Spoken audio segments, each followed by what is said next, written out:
Committee আমাদের party তার সারাদিনব্যাপী বৈঠক ছিল। এই যে আন্দোলন সংগ্রাম হচ্ছে আমাদের এখানে, মানুষের যা সমস্যা, বিভিন্ন এলাকার যে অভিজ্ঞতা, আর পাশাপাশি পঞ্চায়েত নির্বাচনের প্রস্তুতি, এসব নিয়ে আলোচনা। আজকে আমি যদি বর্ধমানে এলাম, আগামীকাল পশ্চিম বর্ধমানে একইভাবে জেলা কমিটির বৈঠক, এবং সব জেলায় তাই হচ্ছে। এলাকায় এলাকায় আমরা গত আগস্ট মাস থেকে এই যে চোর ধরো, জেল ভরো, দুর্নীতি নিয়ে যে শিক্ষক নিয়োগের দুর্নীতি, তারপর তো একটার পর একটা দুর্নীতি বেরিয়ে আসছে।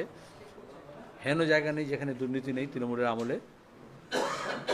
তারপরে আমরা বললাম গ্রাম জাগাও, চোর তাড়াও। মানুষের ব্যাপক সমর্থন, গরিব মানুষ, প্রান্তিক মানুষ, আদিবাসী, তপশিলি, সংখ্যালঘু, ক্ষেত মজুর, দিন মজুর, ছোট ব্যবসায়ী, দোকানদার, যারা বিভিন্নভাবে একটা পরিত্রাণ চাইছে, তাদের সমর্থন আমরা পেলাম।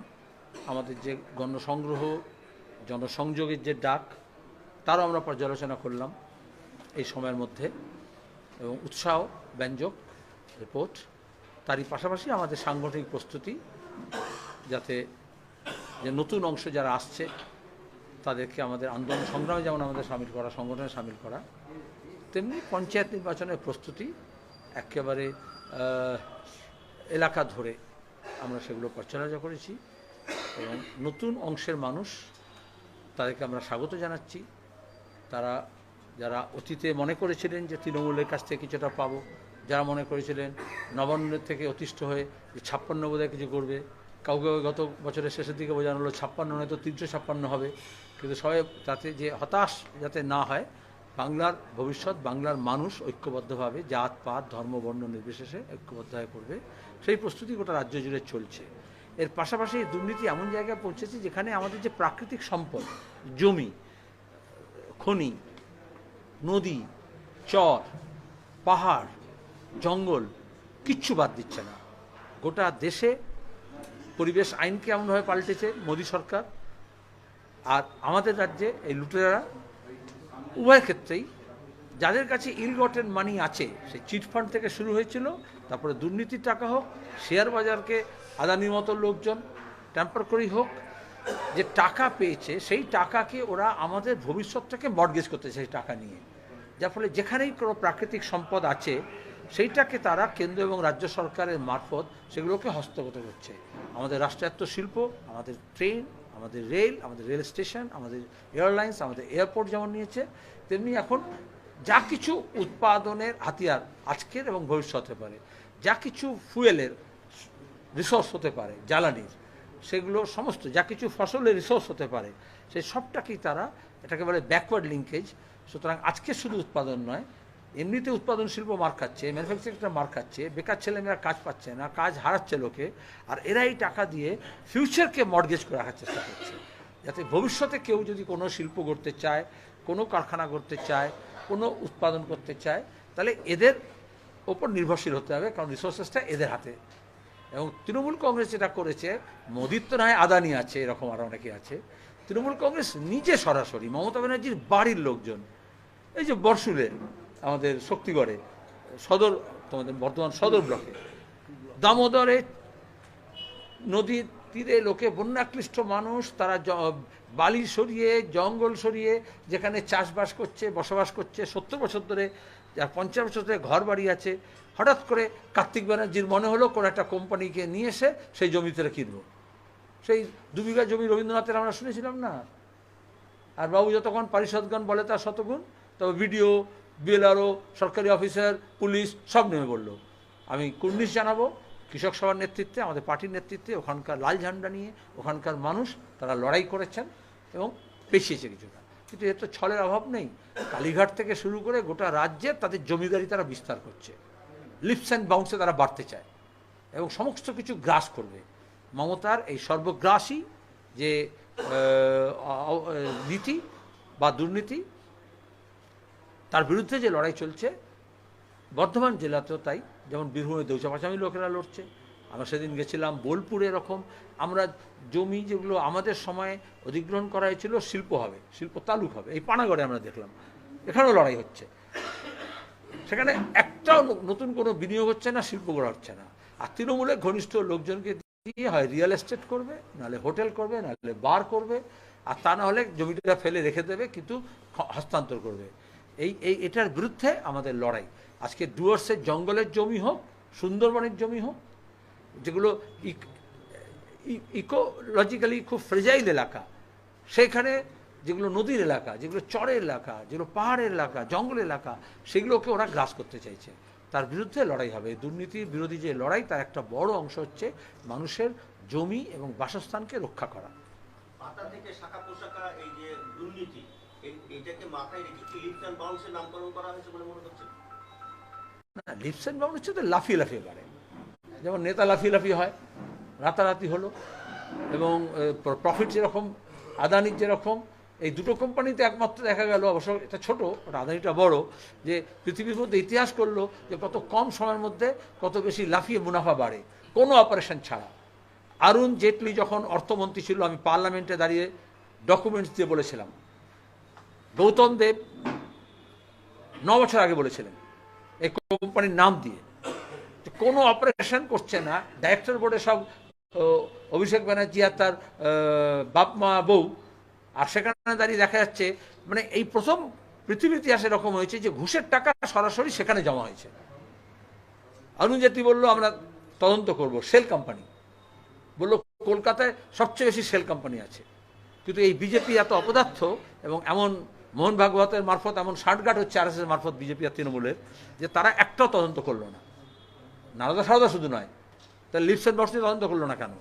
এখন আমরা বলবো কোম্পানি অ্যাফেয়ার্স কেন তদন্ত করবে না, কিভাবে বোর্ড অফ ডিরেক্টরস, কিভাবে মালিকানা, এবং ওটা এরকম একটা কোম্পানি নয়। আমরা সারদার ক্ষেত্রে দেখেছিলাম 100টা কোম্পানি, রোজভ্যালির সময় দেখেছিলাম, আলকেমিস্ট চিট ফান্ডের ক্ষেত্রে দেখেছিলাম 117টা কোম্পানি। এরকম অসংখ্য এরা লেয়ার্সে ইনভেস্টমেন্ট করে, এবং এইভাবেই ব্যাংকক, দুবাই, মরিশাস, লন্ডন এসব 100 দেওয়া যায়। আর এখান থেকেই দেখা যায় কয়লা পাচারের টাকা থেকে, গরু পাচারের টাকা থেকে, শিক্ষক নিয়োগের টাকা থেকে, এই সমস্ত দুর্নীতির টাকা ঘাট ঘাট ঘুরে কালীঘাটে গিয়ে জমা হয়েছে। তার বিরুদ্ধেই লড়াই। শিল্পী শুভাভূষণের খাল বুঝিয়ে আর্টস একাডেমি, তা নিয়ে বিস্ফোরক হচ্ছেন কুণাল ঘোষ, এবং এরপরে হচ্ছে অগ্নিমিত্রা পাল বলেন যে শুভাভূষণকে বিজেপিতে স্বাগত, এবং তারপরে আবার কুণাল ঘোষ বলেন যে শুভাভূষণ যদি বিজেপিতে জয়েন করতে চান তাহলে গাড়িতে করে তাকে পৌঁছে দেওয়া হবে। কি বলবেন? কুণাল ঘোষের কাজ তো তাই, ও তো বিজেপির রিক্রুটমেন্ট এজেন্ট, আগে চিটফান্ডের এজেন্ট ছিল, এখন বিজেপির রিক্রুটমেন্ট এজেন্ট হয়েছে। তো তার থেকে বেশি বড় কথা, প্রথমে এরা কে, মমতাকে বলতে হবে। এই যে তুমি নামের আগে যুক্ত করে দিলে শিল্পী, আগে বলতে তৃণমূল তৈরি না হলে, তৃণমূল কংগ্রেস তৈরি না হতো, শুভপ্রসন্ন নামের আগে তুমি শিল্পী লিখতে, তাহলে মমতার হাত ধরে এরা সব বিখ্যাত হলেন, কাক থেকে ময়ূর হলেন, মানে কাক আঁকতেন। কিন্তু সবচেয়ে বড় কথা হচ্ছে তিনি বিজেপি কেন জাহান্নামে যান। তো বাংলা ভাষা নিয়ে এই যে কমিউনালাইজেশন অফ ল্যাঙ্গুয়েজ, এই উপমহাদেশে বাংলা ভাষা নিয়ে আমরা গর্ব করি যে মিশ্র সংস্কৃতির একটা উদাহরণ, জোড়া শব্দ। সেখানে কে জল বলে, আর মমতার মঞ্চে বলেছেন, ভাষা দিবসে বলেছেন, জব্বার, বরকত, যাদেরকে নিয়ে গফর সাহেব গান লিখলেন, গফর চৌধুরী, আমার ভাইয়ের রক্তে রাঙানো 21শে ফেব্রুয়ারি, সে আব্বা বলে না পানি বলে, সেই নিয়ে শুভপ্রসন্ন ভাষায় জানে, ভাষাবিদ সে কি সুনীল চট্টোপাধ্যায়? তার মুরত আছে এসব নিয়ে কথা বলার? গোটা পৃথিবীতে বাংলাভাষী মানুষের মধ্যে 3/4 মানুষ জল বলে না, পানি বলে।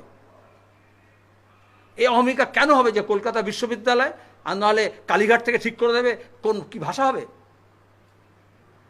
গোটা ভারতের, উত্তর ভারতের বেশিরভাগ লোক পানি বলে, হিন্দিতেও তাই, উর্দুতে তাই, অসমীয়াতে তাই, নেপালিতেও তাই, দার্জিলিং লোকও পানি বলে।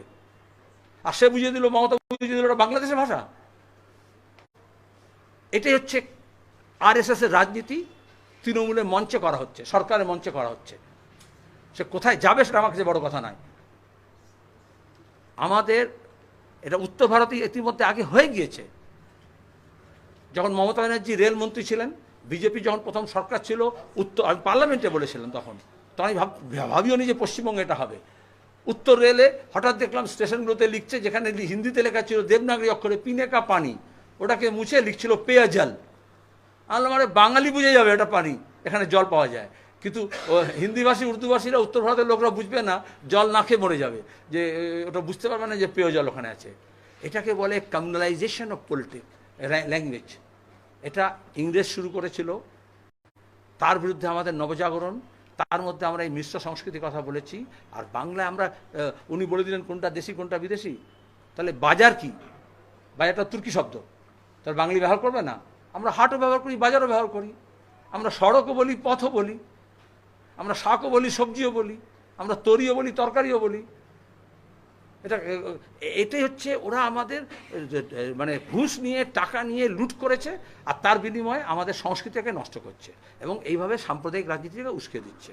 আসলে এরা সব আরএসএস জয়েন করেছে কিনা আলাদা কথা, যাদের নাম বললে এরা আরএসএসের প্রজেক্ট নিয়ে কাজ করছে, কেউ তৃণমূলের ঝান্ডা নিয়ে, কেউ বিজেপি ঝান্ডা নিয়ে। সেলিমদা, কলকাতায় একই সঙ্গে সিবিআই এবং ইডির মানে জয়েন্ট ডিরেক্টর এবং হচ্ছে মানে কর্তারা, কি বলবেন, মানে কোন রকমের মানে চাকরি দুর্নীতি নিয়ে বড় কর্তারা বড় কর্তাদের বা কর্ত্রীদেরকে ধরুক, তাহলে বুঝবো বড় কর্তারা কেন এসছে। মেজো কর্তারা এসে মেজোদের ধরছে, ছোট কর্তারা ছোটদের ধরছে। তো যখন বড় কর্তারা এসছে, তাতে তুমি চিন্তিত হয়েছে বুঝতে পেরেছি, কিন্তু কালীঘাট অনেক বেশি চিন্তিত, যে বোধহয় আমরা তো বারবার বলছি কান ধরলে টানলে হবে না, শুধু মাথা ধরো।